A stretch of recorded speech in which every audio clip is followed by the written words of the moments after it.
Hello, everybody. Welcome. I'm just giving a few moments for everything to sort of settle in and adjust, and then we'll kick off the webinar. Welcome to everybody who's already here. I know it sometimes takes the sound a little bit of time to fade in, so I'm just giving it a couple more seconds for the room to go completely live.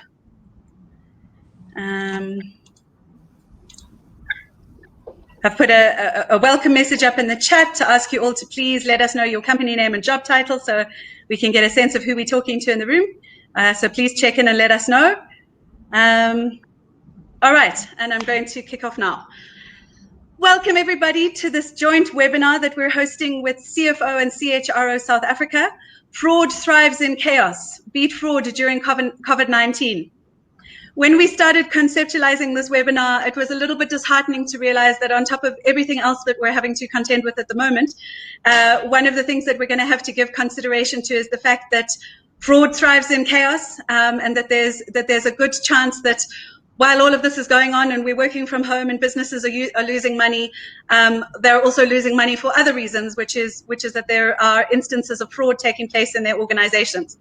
So it's a very timeous event for us to be holding, and we've gathered 3 experts to tell you about what exactly you should be doing and watching out for and thinking about in times of difficulty or challenge or chaos, so that you can avoid this spike in fraud that could well be happening right now. We've got Claudel van Eck, who is an ethics guru. She is the ex-CEO of the Institute of Internal Auditors in South Africa and is now the founder of Brave Inflections. We've got Mario Fazekas. He's a certified fraud editor and a director in Exactech. And we've got Brad Sadler, who's a reformed fraudster, who I think is really going to have us all glued to our screens while we hear his story, because it's really interesting to get some insight into how it happens from a firsthand from a person who's actually done it. So without further ado, let me introduce you into Brad. And Brad, can you tell us a little bit about it? How did you end up committing fraud? Yeah. Tell us, how did you get caught? Well, good morning, everyone. It's really good to be together this morning. I was in the banking industry, and I was head of risk credit in a corporate bank. And in banking and in most places, it's all about risk. You know, banks obviously don't want to give to risky people. And so what we had is we had limits as to who could authorize how much.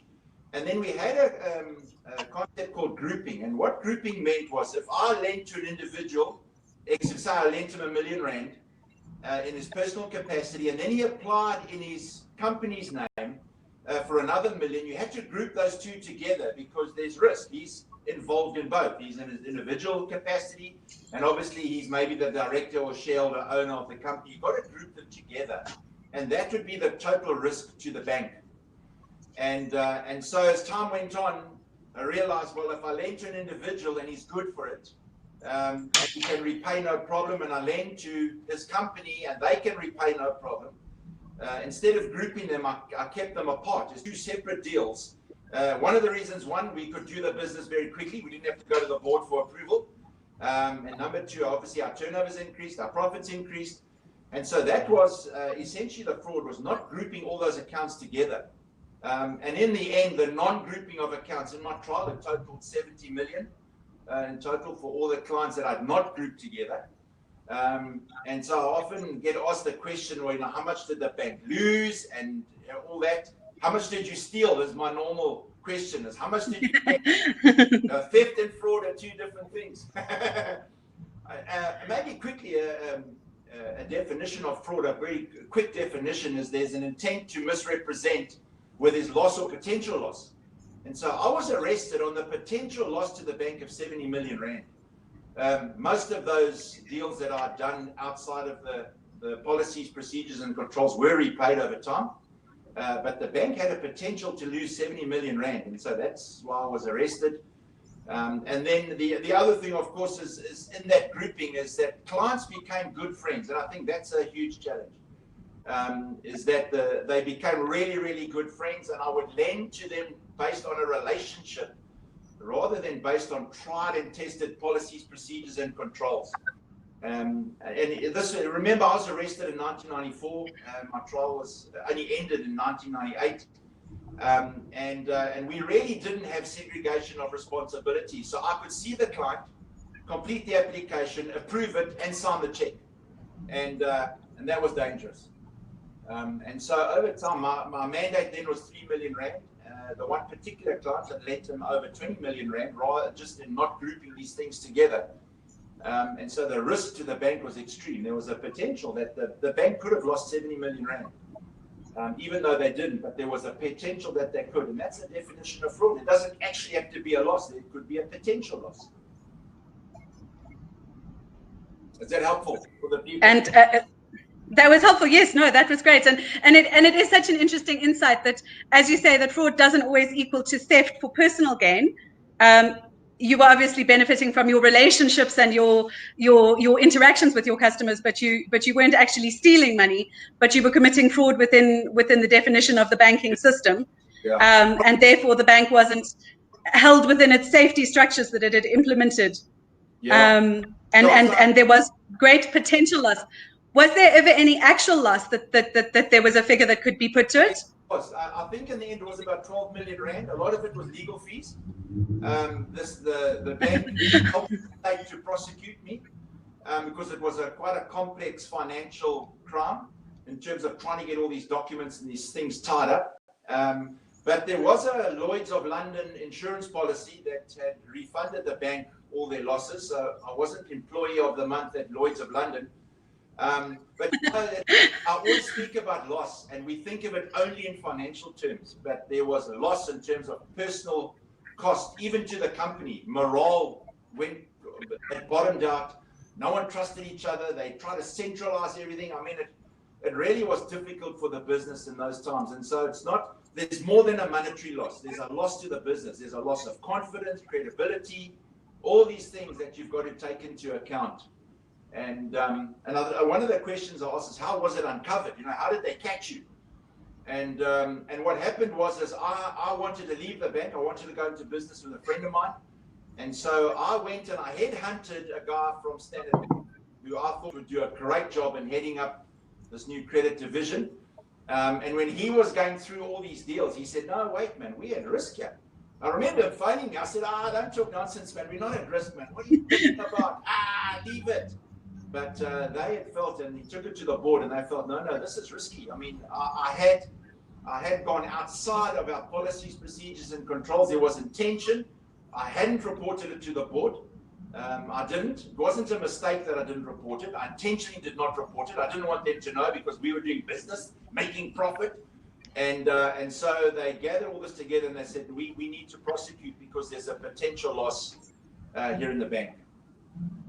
And were you astonished? Like, did you kind of think you were in sort of a gray area, or were you fully cognizant of the fact that you were actually committing an arrestable crime? Yeah, no, that's such a good question because, I mean, when you look at the amount, 70 million rand, surely you knew this was no good. This was going to get in trouble. And I think that's one of the challenges. Why I do what I do, why I love to tell people about fraud. Is that you think it's just breaking the rules. You know, I'm just bending the rules.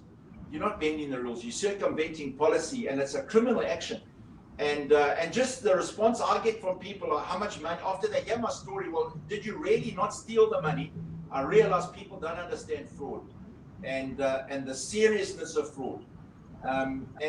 Even today, I mean, there's minimum sentencing for fraud. For every 500,000 rand, there's possibly a 15-year prison sentence.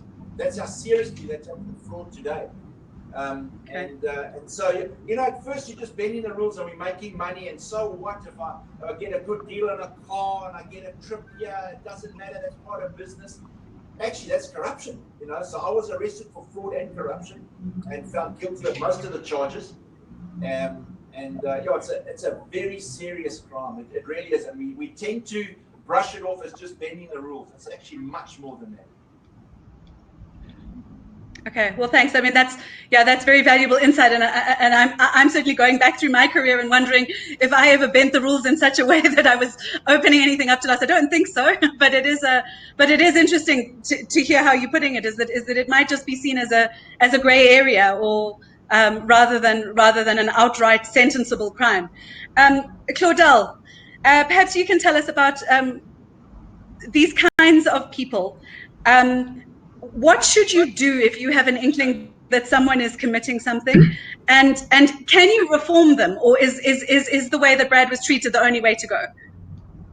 Yeah, I think firstly, the simplistic answer would be zero tolerance in an organization and just a little bit of an inkling of fraud, exit the person. But I think the broader context has got a much more complex answer to it. There is a whole continuum when it comes to fraud. So it depends on the organization's policies as well. So, for example, submitting a inflated claim, an organization may feel that that is a final warning and not necessarily at the point where it is a dismissible offense, because that is not as big as what Brad has described, for example.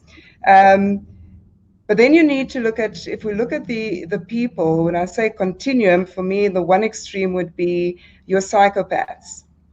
And then you have what I would refer to as sociopaths and social deviants, to the other extreme of people who get caught up in fraud and did not actually realize what they were involved in. And sometimes people are caught unawares because, like what Brett has described, either they don't realize the seriousness of it, or they have not yet connected all the dots in what they had been pulled into, and the penny hasn't dropped that they're actually involved in fraud at that given point in time.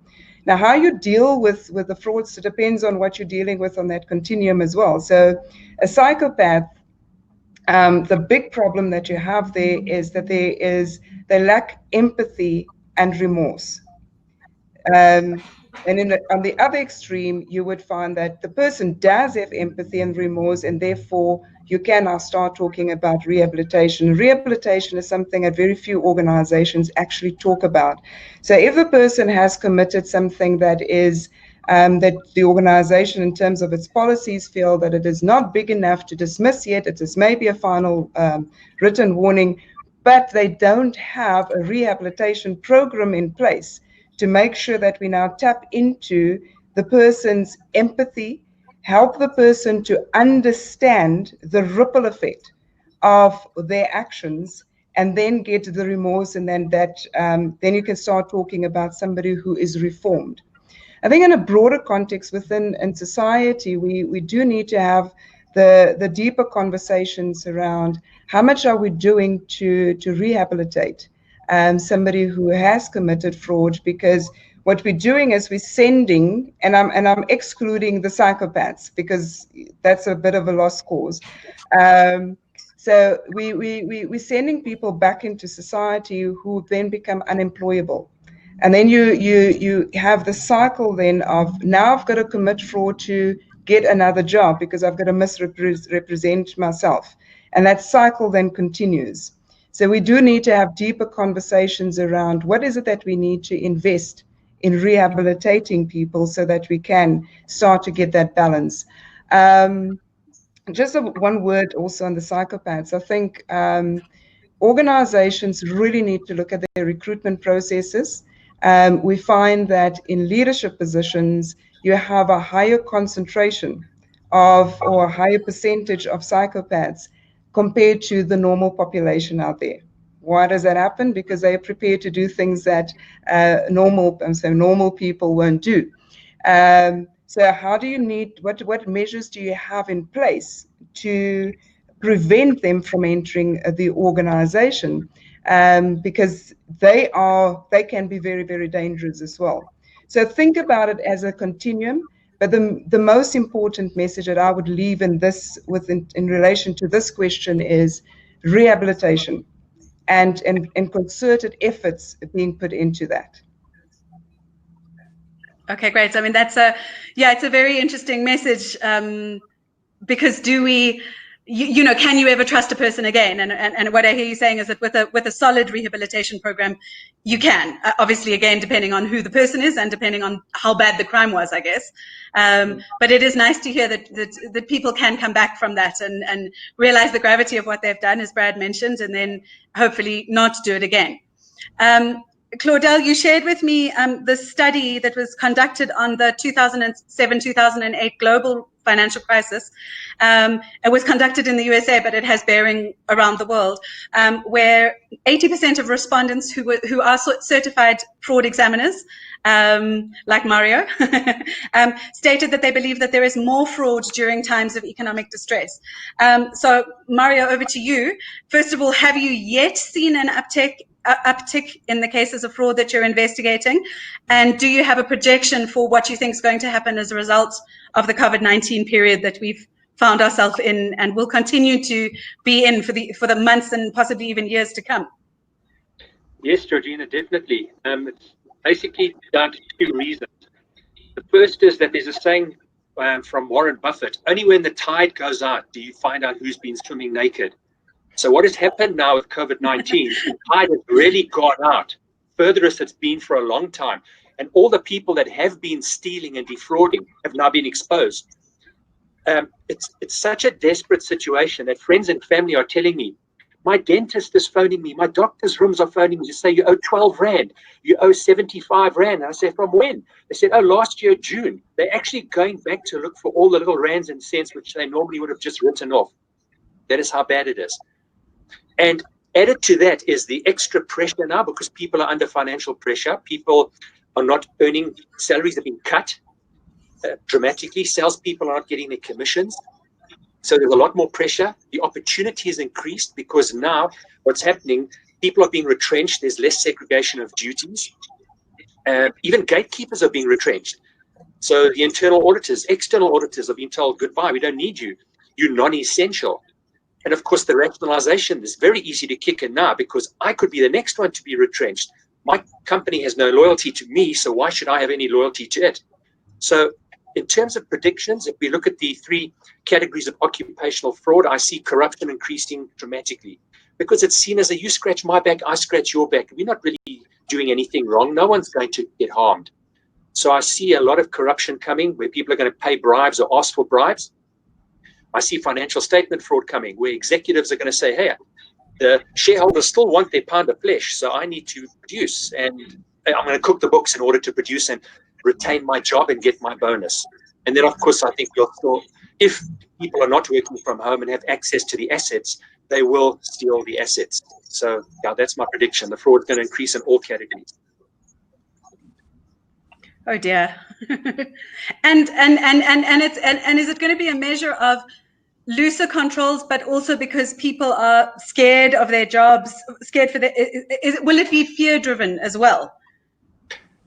Yes. I worked for one of the insurance companies, and we heard rumors that was many years ago that people were going to be retrenched. So we went to management and said, we heard these rumors. No, you got nothing to worry about.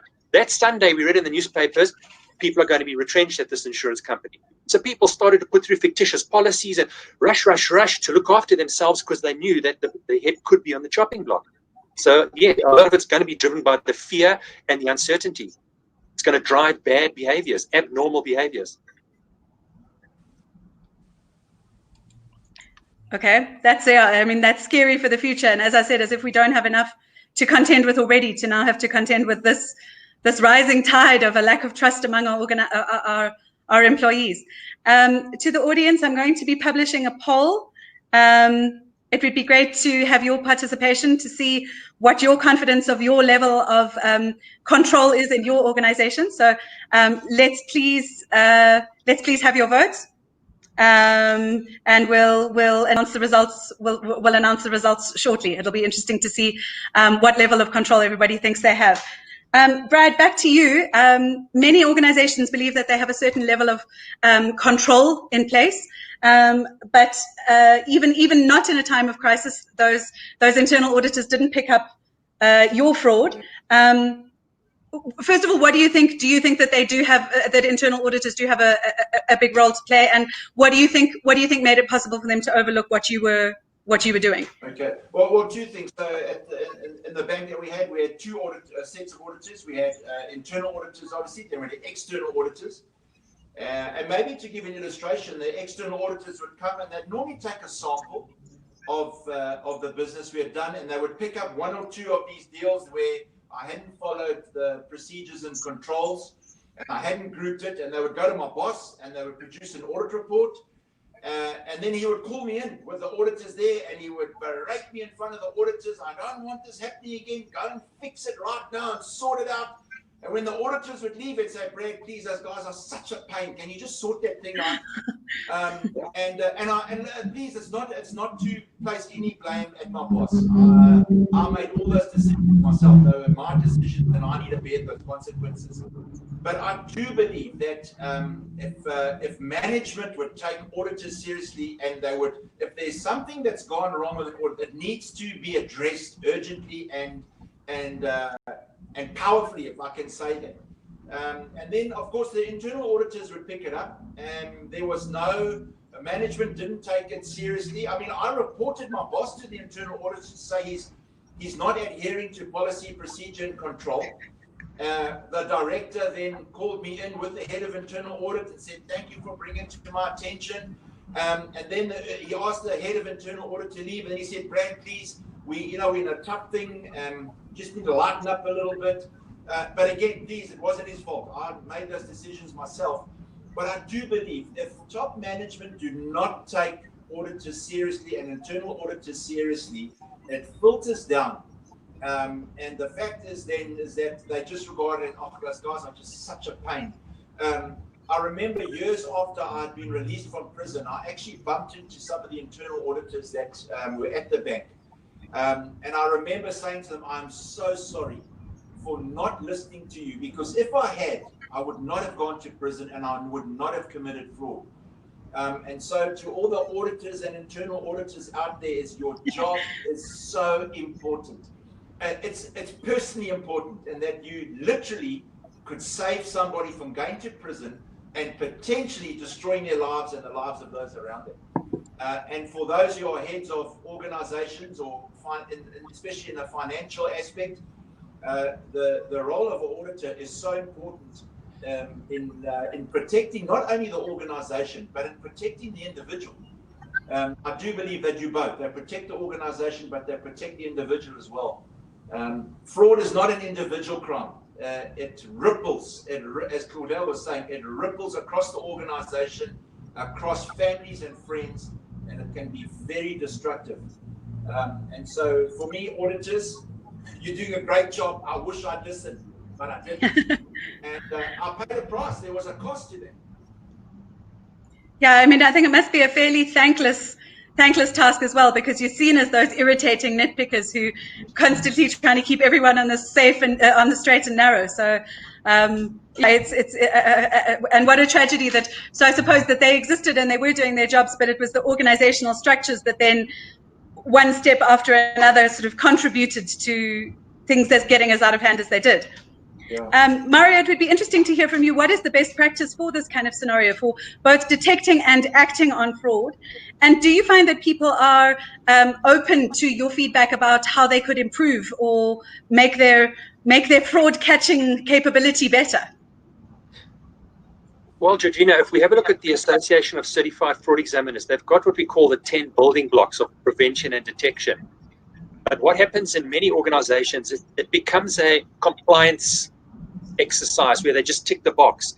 There's actually 3 parts to these 10 parts. So, for example, are we trying to recruit honest people?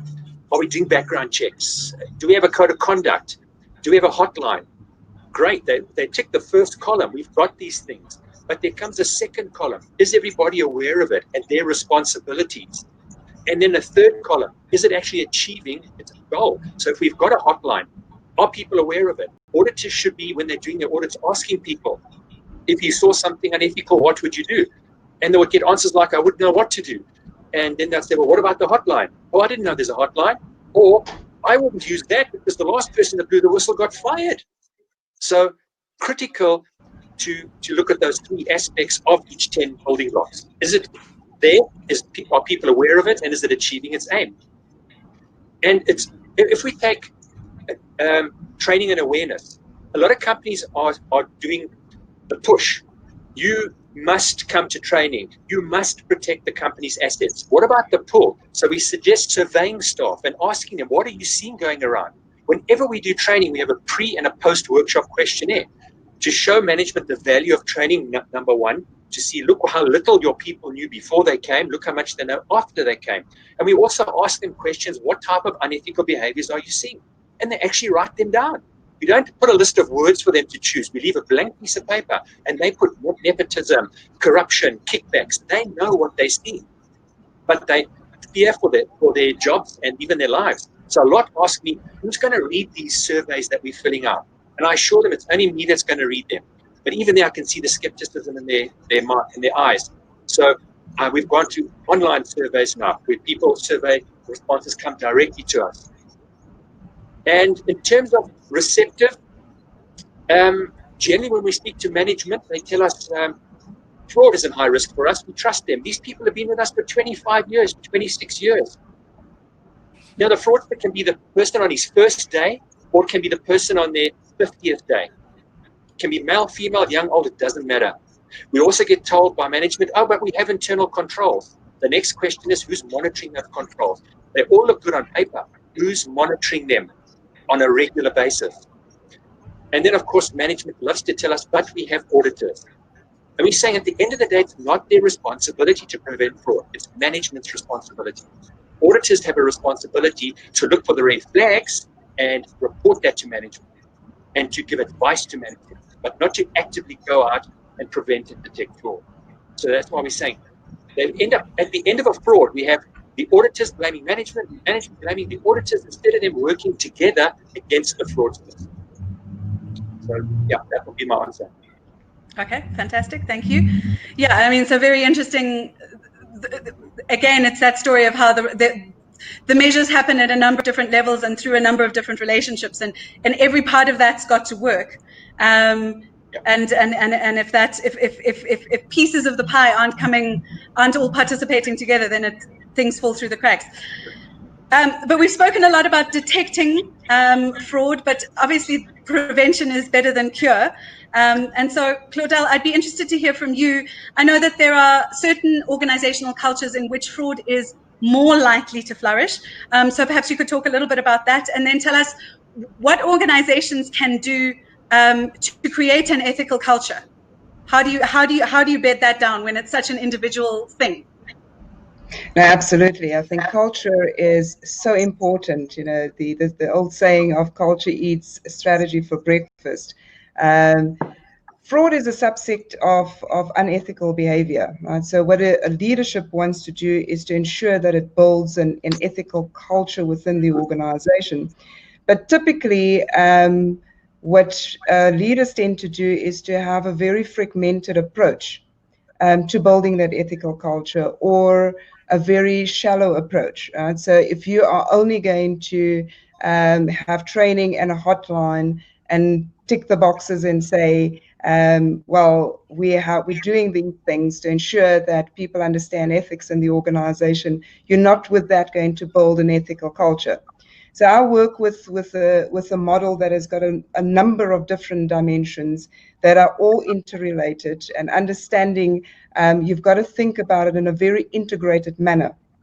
All right, so, and I'm just going to highlight a few of them. So for me, one of the important things that the leadership should be focusing on is building what I refer to as ethics intelligence within the organization. And that basically refers to your ability to see ethical implications in decisions and actions. And the implications with that also being able to see how it ripples, how far it reaches, and who it affects, but also to be able to navigate through ethical dilemmas. Do the leadership have conversations around what are the typical ethical dilemmas that this organization may face, that our staff may be facing, and are we ensuring that we're giving them enough capacity in terms of training and so forth, to be able to navigate through those ethical dilemmas in a manner which we would want to see happen within the context of our culture. Another aspect that is very important is, and Marius touched a little bit on that, and this is this culture of fear, right? So what you want to create in the organization is a speak up culture.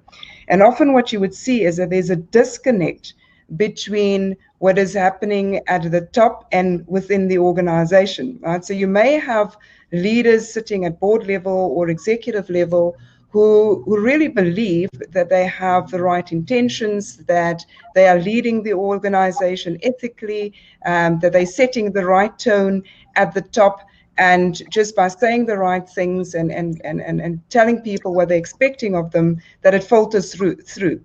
And they don't have interventions in place to make sure that people understand, but also have feedback loops in place to measure and make sure that it actually the ethics becomes that ethics intelligence becomes really entrenched within the organization. Accountability and consequence management is another aspect that is important, but often what happens is we have different strokes for different folks, right? So if it's lower level staff, we exit them very quickly if we find that they've committed fraud, even if it is something that is not a huge issue. But then you find the CEO lying to the board, and that just gets overlooked, and we move on. So when people see that disconnect between the behavior of the leadership and what the leaders say, it's impossible to build an ethical culture within the organization. So it's important for me that the leaders look at all the different dimensions. So if you talk about a speak-up culture, do we have not just a whistleblower policy in place, but do we train managers within the organization to know how to deal with it when whistleblowers come to them? Because often that is where things go wrong as well. Holistic view and making sure that you look at all the dimensions and have interventions in place and measuring all the time. Okay, great. That's a fantastic umbrella view. And then Brad, I'd like to come back down to you, but I'd just like to remind our audience, please, I'm going to close the poll in 5 minutes. So if you just want to please participate, it should be at the bottom of your chat box. Just to let us know how confident you are that fraud is under control in your organization. We're sitting in at 47%, which is by far our highest percentage, are fairly certain that some of their staff are committing fraud. So that's a rather terrifying reflection of the state of fraud in South African organizations in a fairly large sample size. Although I do see that we do have a lot of internal auditors and people among our audience, so I suppose it is their job to be focusing on that. Yes, but I'll be closing the poll in 5 minutes, so it's your last chance to cast your vote. So Brad, over to you. What would you say to someone who kind of knows they're committing fraud or is actively committing fraud? Is it worth it? Could it ever be worth it? Tell us how prison was. So I think maybe I'd start with a little byline that says crime does pay. And then people go, what? You've learned nothing. I say, no, let me finish that. Crime does pay. I pay every single day of my life. And it's not a pity party. It really isn't. The consequences of the decisions I made will be with me until the day I die. It's things like career, it's trust, it's all these kind of things that will follow me. And then people look at my life and they say, Brad, but look at you, man. I mean, married to the same wife, your children have got great jobs, they're married, you've got grandchildren. Prison must have been like a 5-star hotel. Then I say to them, well, I know 2 things about you. 1, you've never been in a 5-star hotel, and 2, you've never been to prison. Prison is not pleasant at all. In fact, I'm understating. It is crowded, it is criminalized. Rape, assault, stabbings take place daily. I was very fortunate. I was never raped, stabbed, or assaulted at the time I was in prison. But that's not what happens to most people that go to prison. Our prisons are so overcrowded, and the resources are just not there. And I can honestly tell you though, that I do not wish my worst enemy to go to prison. I really do not. It has the possibility of shattering people's lives, and most of the time it does. And people have also said to me, "Yeah, but Brad, you know, it looks like people get away with it." And I say, "Well, our prisons are full of people that didn't get away with it." And I think that's also something to bear in mind, is that you know, most people do not get away with it. And to answer your question about if someone is worried or they know they're committing fraud, my answer to them would be go to your audit department and cough up and say, "Listen, this is what I've done and this is what's happening." I think Mario will back me up that fraud doubles every year in terms of people committing fraud. And it just gets worse and worse. You'll get to a place where you just don't know how to get out of it. And it's immediately just go, hand yourself in, report it, and say, this is what I did. You know, I wish I had myself talking to myself all those years back. Is that I do believe that if our internal audit, when they came to me after my first one or two fraudulent activities where I hadn't grouped deals and said, "Brad, you do realize you're committing fraud, and these are the consequences," I think it would have been sobering, and I think I would have stopped. And so my appeal to people is that one, don't think you get away with it. Most people don't. And number two, in prison's not a holiday. Most people's lives are shattered after they come out of prison and during prison.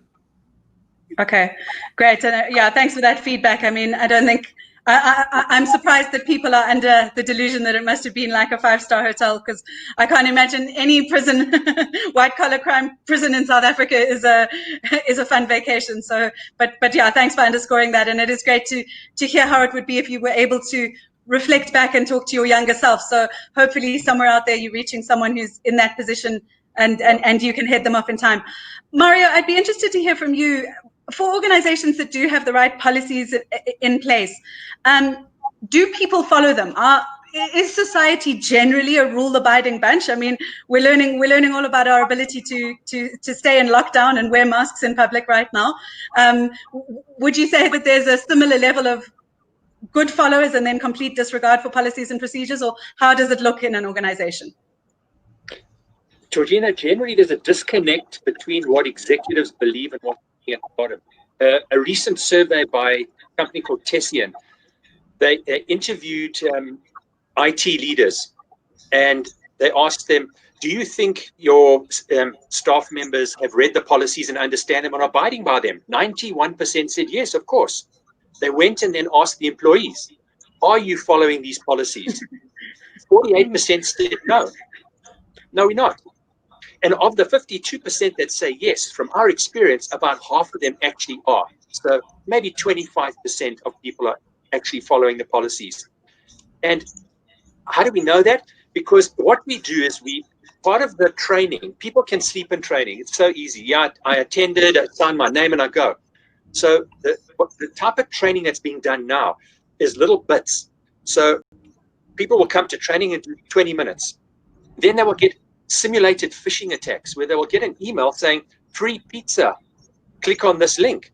If they do click on it, it gets notified to the compliance department, and then they know this person clicked on that link, and then a message pops up: you should not have clicked on this link, you should have seen this, this, this, and this. And the other thing that we do with a company called KnowBe4, we get little memory sticks and we put documents on them and we go and leave them lying around. If somebody picks it up, the policy says hand it in to IT. If they plug it in their laptop, which between 50 and 90% do, immediately it shows on the system, this person has plugged it in. Then it shows they opened the document. Then it shows they clicked on links. They enabled macros. So we can then go to those people, and now they know. How's that for motivation to make people pay attention in training? The normal training is not working, where you tell people, please do this, please, please. They don't do it. But if they know they're being tested the whole time and that they could be black sheep of the family that month, they're not going to do it. Well, there's always one or two. Let me put that right. There's always one or two that no matter what you do, they'll click on these. Yeah. Okay, so I mean, it's interesting, and it's great to think that there are ways to have checks and balances before an actual fraud or an actual IT event takes place. We've spoken a bit about the relationship between management and the auditors and the potential fraudsters in an organization. Claudel, I'd like to hear a little bit about the board itself. How can the board be held responsible, A, for fraud, and B, for sustaining an ethical culture in an organization? Look, firstly, I think it's important that boards understand that the King Code is clear on the board's responsibility when it comes to building an ethical culture within the organization. Right, so one would want to see that ethics is on the board's agenda, that the board looks at what interventions are in place and have feedback loops that make sure that it gets assurance. And so this is where internal auditors become so important, right? And once again, I'll go back to the holistic view. You want to create a healthy organization so that you can bring fraud down. And part of being a healthy organization is that healthy culture. Internal auditors should be looking at auditing culture. And I know this is one of those areas where a lot of internal auditors are shying away from, because it's the intangibles, and some people see it as the fluffy stuff. And so how do you audit culture? And there are methods and there are ways that you can audit culture. So the boards should utilize their assurance provider, that internal audit is the eyes and the ears of the board within the organization. So let's move further than just looking at detecting fraud, but looking at auditing the culture, and then looking at where are the gaps that we need to fill and what interventions do we need to put in place. I think that we are going to start to see more and more of boards being taken to court, not having done their jobs properly. More and more board members will see themselves being declared delinquent directors. So the first question that would be asked is, what did you do? So as a director, one needs to have a sense of comfort that I can stand in a courtroom and say that I did X, Y, and Z to ensure that from a board's perspective, we've taken the necessary action to build an ethical culture within the organization. And of course, you can't, it's not the kind of thing that just happens overnight. You don't build an ethical culture in 3 months. It takes time and with a number of interventions that you need to have in place. But you need to be able to show that you have taken the necessary steps and that those steps were adequate. And if they weren't, then I can't see any reason why the court would not declare those directors delinquent. Okay, great. So I just want to share with you the results of the poll. I'm ending it now. And so we have the smallest percentage is 19%, where people are extremely confident in their ethical culture, which I expected to be low, but I also like that there are almost 20% of organizations out there that are confident. I wonder if the confidence is underpinned by facts, but it's good to know that people do have a sense, some organizations do have a sense that they have an ethical culture. Next up was 31% for I have no idea and can you ever really know, which at least is honest. And then still up really high was 48% being fairly certain that their staff were committing fraud. So that really is an interesting cross-section of South African corporate culture right now. Mario, I've got one last question and then we're going to go over to the questions that a lot of people have been posting in the chat. It's great to have such an engaged audience. I'd like to know, and I always love hearing these stories when I interview people who do jobs like yours. What is your most memorable fraud case? Tell us about that time you bust something enormous. Almost memorable. Okay. We were called into some money had gone missing, a couple of $100,000 and the suspect was the accounts clerk. And we were told over the phone, we always ask, who's the person, how old are they, male or female? And they said, oh, it's a 20-year-old girl. She's been here like a year, 18 months. And I said, oh, okay, this is going to be very easy. Went there, expected to see her little girl sitting, shaking at the boardroom. She's sitting there, reclining back. Yeah, you want to see me, I believe. I thought, whoa, okay. So I started interviewing her. No trembling, nothing. I mean, I've seen grown men shivering because they know this is it. They're going to get fired. They're going to jail. She just sat there cool as a cucumber, as the saying goes.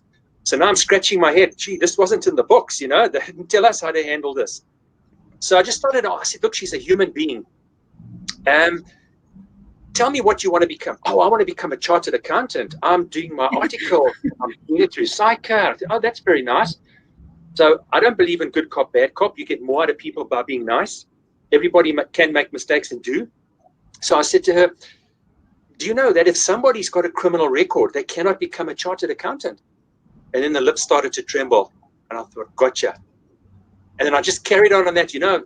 And, she said, well, what if I did do it? What would happen to the person who did this? And I said, look, if you come clean, or the person that did this comes clean, I'll let management know you're saving them time and money, because I'm going to have to now get a court order. We can see on your laptop that you've got 3 bank accounts and that money's gone in 3 different bank accounts. You've given us the reasons, money from your boyfriend, money from your father, but that may not be the truth.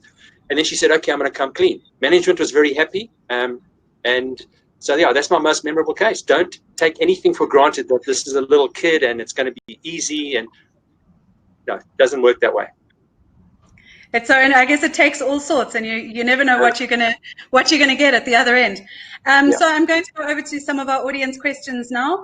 So Helen Yeager asked you, Brad, whether the fraud that you committed was in any way bonus related, or were there sales targets? So were you chasing actually something that was being driven within the organization, in fact?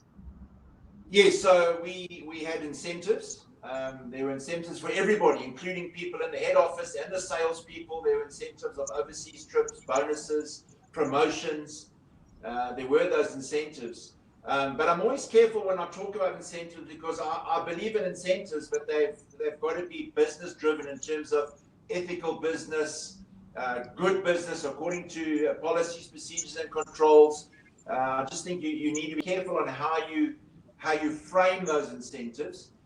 So yes, there were incentives, and obviously the better we did, I was held in a good light. The division's doing well.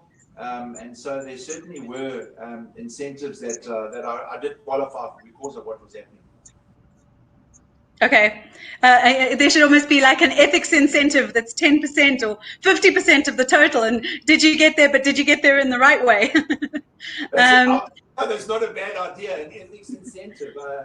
When I look back, I think, incentives are right, but the way we structured those incentives were not right.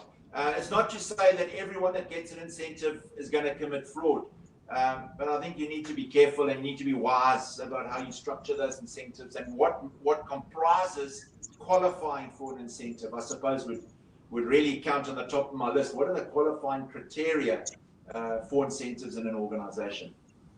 Okay, great. From Lungi Masondo, Claudel, I think this is probably good for you. What do you suggest to help managers take fraud risk more seriously, as it's often due to smaller teams with high levels of trust, and people tend to ignore red flags that suggest fraud may be occurring? For instance, people prioritizing workplace relationships and job security over ensuring a sustainable business. Yeah, and I think here it starts with this is a leadership issue, right? So it starts with the leadership, and one almost needs to put a mirror in front of people, right? So if you bring somebody in like a Brad or a Mario to have that conversation, to understand what the ripple effect is of their inaction in terms of making sure that the organization has the controls in place that it needs to have in place, the culture in place that it needs to have in place. So, and the more and more you become conscious of it and aware of it, and the more you have those conversations as the leadership, it then becomes second nature. So that when you talk about something like, Brad, you're talking about the incentives, and incentives are not always monetary. Sometimes it is about being in the inner circle. Some people see that as an incentive. You're being promoted and so forth. It then becomes second nature to test whether our incentive scheme is driving the right behavior. Our performance agreements, do we have included in our performance agreements the behavior that would drive the behavior that we want? And so if you look at the leadership, the question the board should be asking the top leadership, a part of their KPIs, have we included in there that they must build an ethical culture, and how are we going to measure them? So it's really making sure that you have those aspects in place for you to drive the right behavior in the organization. Okay, thank you, Claudel. From Robin Shapiro, she's asking, and I think this is interesting because we've set the stage saying that fraud thrives in chaos, and we've got a situation on our hands where there's financial uncertainty and general work uncertainty. But she's asking whether it's the remote working provides a greater opening for fraud and corruption. And Mario, I'd be interested to hear from you on this. Yes, Georgina, it does. People have had great opportunities at work. It's just that they've now got more opportunities working from home, both for insider fraud and external fraud. Obviously, insider fraud, nobody knows what they're doing. Are they actually working? So a lot of companies now are buying software that allows them to track what their employees are doing. Are they actually on the phone? Are they surfing the internet looking for shopping expeditions and so on? So they're actually doing that. And I don't blame them, because many people can't work unsupervised. Some can, some can't. And the other aspect of it is that a lot of people at home, and I say companies mustn't just sit and blame the employees. They need to go to the home and see, what is the safety like here? What happens if there's a fire at home? People have got modems at home. So many people are sitting with a default password. So for me, when I log on each day, I see my neighbor's modems popping up, and it tells me what modem it is. I can go online, and there are websites that tell you every single modem that has been manufactured, what the administrator login is. And a lot of people don't think about changing that. By not changing that, I'm in. People are also say, yes, we're backing up. We said, what are you backing up to? And I've got an external hard drive. Okay, that's great. When you go to sleep, where is it? What do you mean, where is it? Well, what do you do with it? Is it plugged in? Yes, I leave it plugged in. Take it out, because if they do hack you during the night, they're going to put ransomware attack on your machine, and it'll hit your backup as well. There goes all your data. So just unplug it. Oh, I didn't think of that. So I say, company, educate your person. Don't just tell them go home and work. How are they working? Google is paying every employee $1,000 to buy comfortable chairs and nice mouses so that they don't come back to work with these strains and sprains and say, you're responsible, my employer. I don't think you say you have to go and give everybody $1,000, but just make sure they're comfortable in their home and take some photographs. So if they do change where they're working, they can't blame you. Also, don't face a window. The neighbors could be looking with binoculars and seeing what you're doing. You just don't know. Rather be safe than sorry.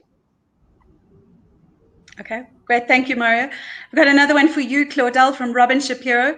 She said you mentioned a very interesting fact about integrated leadership and ethics intelligence. How does organizational culture, presuming it's an ethical culture, appoint candidates for culture? So how do you hire to fit into your ethical culture, basically? Yeah, and I think here it's your recruitment process has got to be robust enough, right? So you need to know what values you are looking for. So in your recruitment process, when you're interviewing the person, I don't believe in just one interview, because interviews are notoriously bad for predicting future behavior.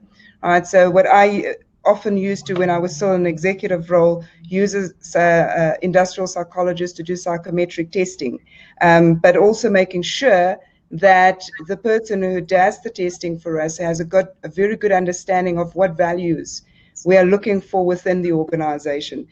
During the interview process, making sure that the person understands what values we are looking for and what would be a match for us within the organization. And then have multiple layers in that process, especially A, when you're recruiting for a senior position, or B, you're recruiting people who you anticipate will move through the ranks within the organization. Then you need to put extra measures in place. But that entry point is very, very important. How people enter into the organization will determine to a large degree how they will end up behaving within the organization. But of course, you need to make sure that it doesn't stop there, that you have continual processes in place to ensure that the person remains aware of the behavior that is expected within the organization. And not just awareness, it's about making sure that there's alignment between the belief system of the individual and that of the organization. And that belief system is not something that you can just grab out of the air. Often you have to work on it, because our belief systems sit in our subconscious. We often not even aware of our own biases. So if you have programs in place that help people to confront themselves so that you can get that alignment, it is not as easy as it sounds, but one has to take the necessary steps to make sure that you put all of those, that you get the right results at the end of the day. Okay, great. So we've got so many great questions coming in, and we are approaching the end of our time. So I just wanted to let the audience know that we do loop back to you on email after the event. We'll share your questions with the relevant spokesperson, and then we'll get their responses back to you. So if we didn't get your question in this Q&A, you will still get a response after the fact. Sorry for the slight delay, but we hope that that'll help you. So we've got a couple of people who've asked, what clauses are key to enable whistleblowers to be confident to expose corruption or fraud, that would empower without prejudices or without being bullied by senior officials? And I've seen a similar question asking the same for auditors, saying that often auditors will end up getting threatened by fraudsters, and how can both whistleblowers and auditors be protected? And Mario, I'd be interested to hear it from your perspective as a policy side, and then we'll jump back over to Claudel from a culture side. Well, Georgina, there needs to be a non-retaliation clause, but talk is cheap. So people need to actually see whistleblowers being treated with respect.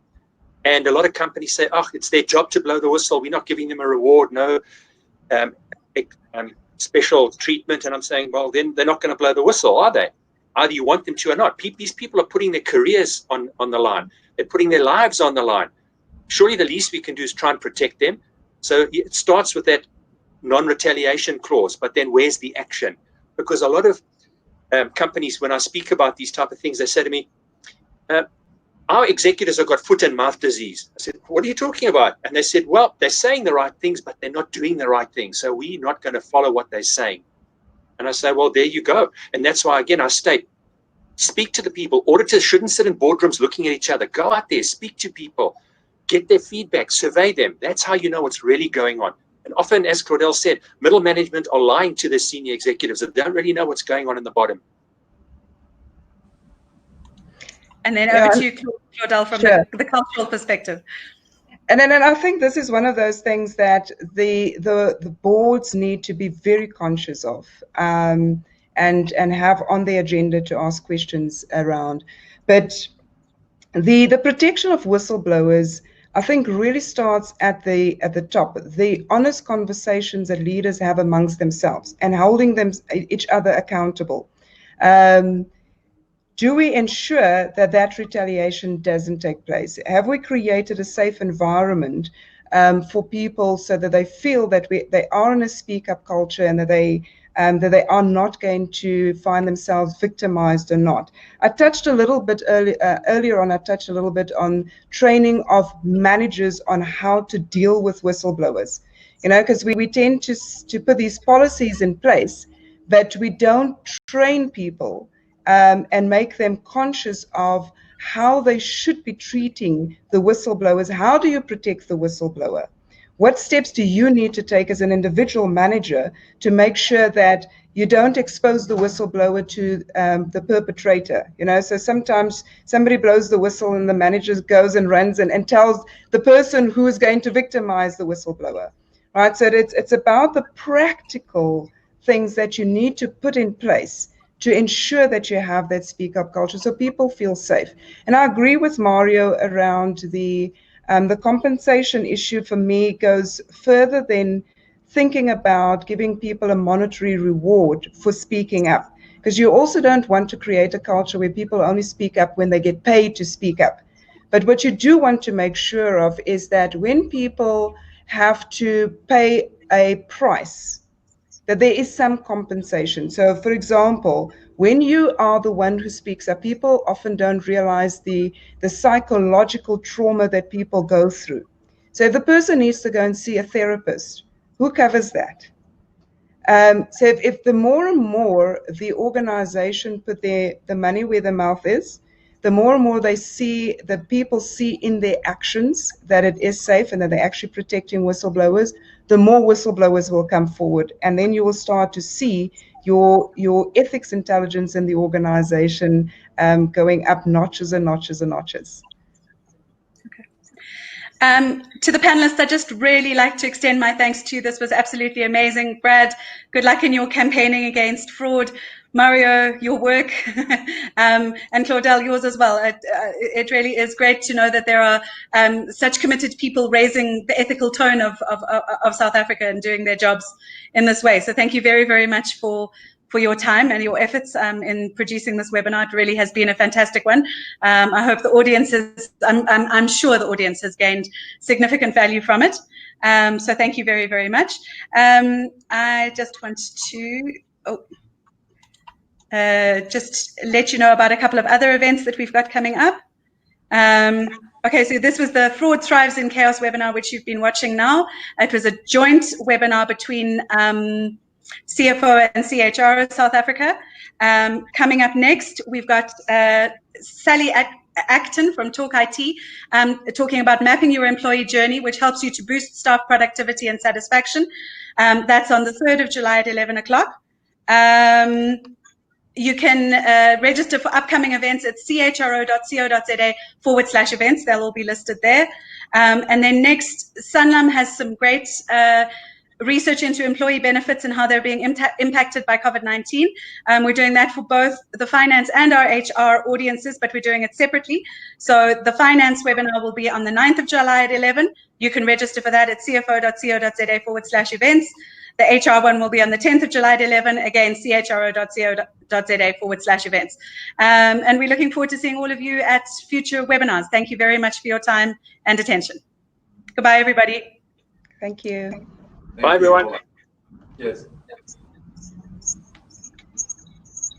I'm going to end now. Cheers, everyone. Thanks for your attendance. Okay, sure. Bye-bye. Bye-bye.